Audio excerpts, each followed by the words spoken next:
choses à dire.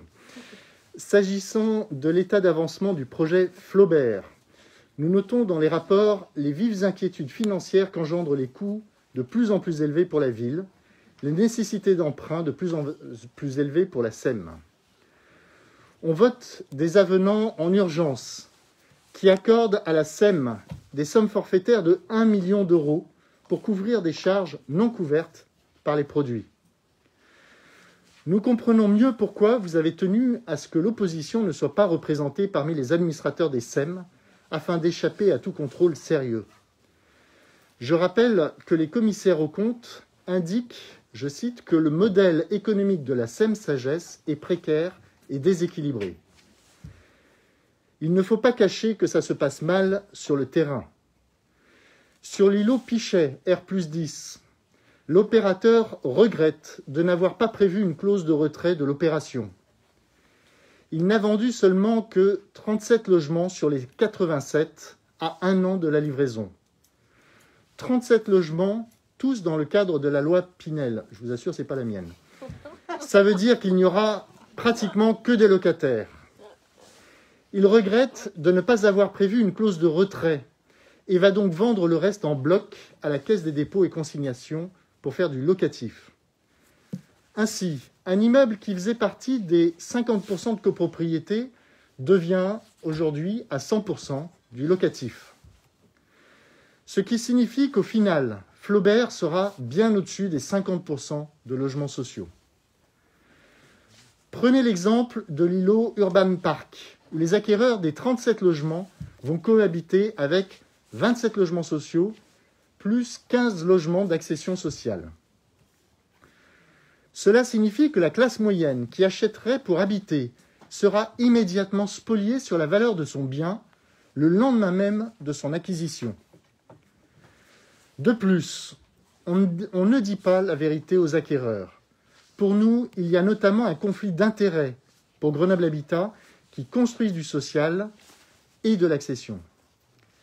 L'organisme, pardonnez-moi Madame la Présidente, cache aux acquéreurs la réalité de ce que vous appelez la mixité sociale qui sera à 50% de HLM et en réalité même supérieure. Mais pourquoi donc les sièges de la Chambre d'agriculture ainsi que celui du Crédit Agricole ont-ils immédiatement quitté le secteur au moment même où ils ont appris que vous étiez en train de concevoir le quartier du futur? Parce que eux, ils savent ce qu'il va devenir. Je rappelle qu'il s'agit de 2000 logements, dont plus de 50% de logements sociaux. Ce n'est pas un écoquartier que vous construisez, mais par sa densité folle, vous recréez tous les ingrédients qui ont fait l'échec de Villeneuve.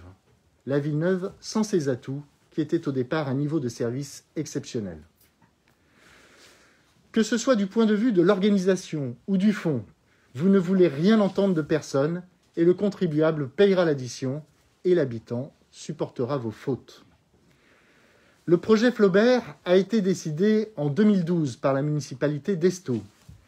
Et contrairement à vos engagements de campagne, vous n'avez pas revu les grands projets urbains, comme vous l'aviez promis. Ni celui-ci, ni la presqu'île, sinon pour les densifier un peu plus.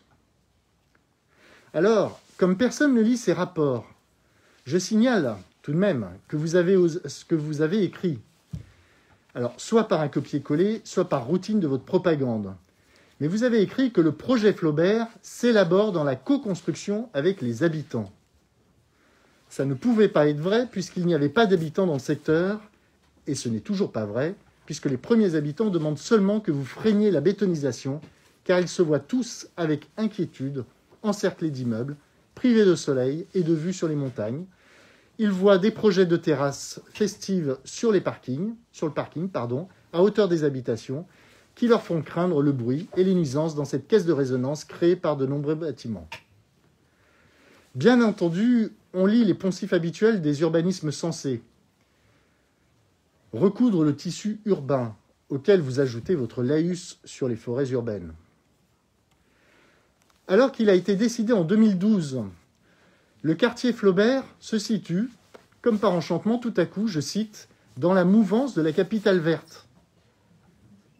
2012, La capitale verte, de mémoire, c'est en 2020 que vous avez candidaté. Du grand n'importe quoi. Quand je regarde attentivement le plan qui figure dans le dossier, je ne vois que du vert. Même les îlots actuellement construits et extrêmement denses, sur vos esquisses, on n'y voit que du vert. Ne vous restait-il qu'un feutre vert? Évidemment, même pour présenter vos rapports, vous trichez. Il n'y aura pas 5 hectares de parc, car vous englobez la coulée verte déjà existante, dite parc Flaubert, avec les skateparks, ça le projet. Oui, le parc Flaubert, il existait déjà. Il existait déjà avant le projet. Mais dans votre projet, il n'y a aucune création de parc. Eh bien, il est où? C'est un nouvel îlot de chaleur que vous êtes en train de créer. Comme c'est le cas de la caserne de Bonne, où avec 1200 logements, vous n'avez créé que le modeste jardin des Vallons de 1,4 hectare. Comme c'est le cas sur la presqu'île, où pour 2000 logements, il y aura encore moins, un modeste jardin d'1 hectare. Alors, pardonnez-moi, il y a des absents, mais quand même. En comparaison, la caserne Réniès-Bayard, conduite par la municipalité Carignan à l'époque, comporte un parc de 5,5 hectares pour 3 fois moins d'habitants.